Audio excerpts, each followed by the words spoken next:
So this week is our week of the healthy and resilient ocean, and we invited THIERRY PEREZ.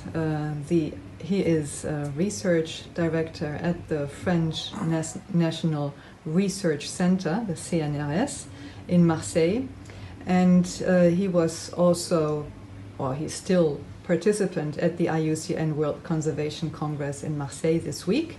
He participated in one of the Artport activities here as well. And I'm visiting him today in the Institut Pytheas, which is directly on the ocean, on the rocks of Marseille.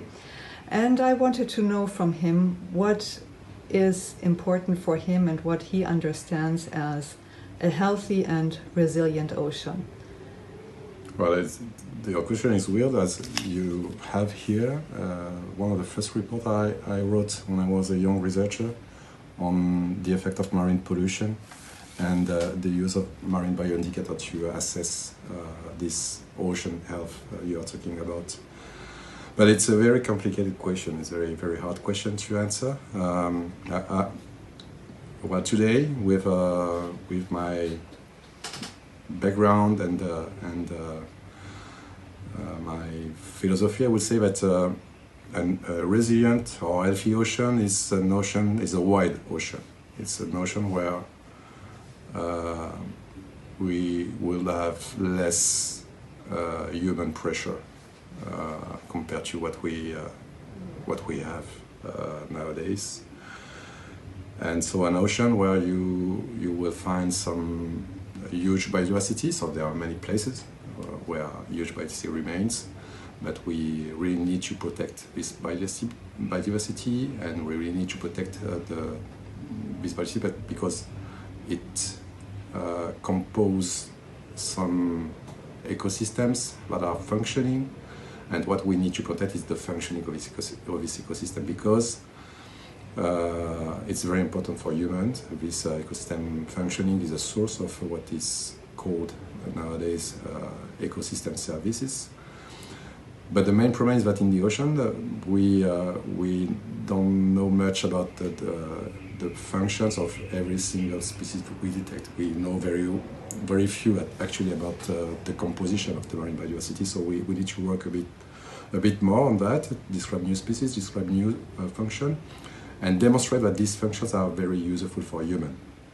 And so we need to protect them because it's very important for human, because it's a source of ecosystem services, and it's very useful for the ocean as well, because it can work on this resilience you were talking about. I give you an example. For instance, when I was doing this kind of work on pollution, so it was during my PhD, I was trying to assess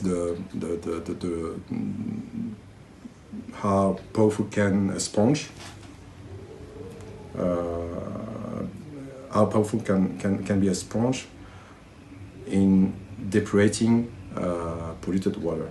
And so we could demonstrate that these sponges were very, very active and very powerful, actually, even on very resistant pollutant like PCB. I don't know if you know what is PCB. It's a kind of compound that are banned since the 1980s because they were very toxic, but they are actually very remnant in the ocean. And sponges are able to transform and degrade this pollutant, and this is part of the resilience of the ocean. So of course we cannot solve all the problems that we have without reducing the source of pollution. So we started to do this by locking the sewage, or treating the sewage actually. And now, by protecting the biodiversity, and especially the sponge biodiversity, you can maintain such a function that will help you day after day, year after year, century after century, help to depurate the polluted seawater. Thank you very much, THIERRY.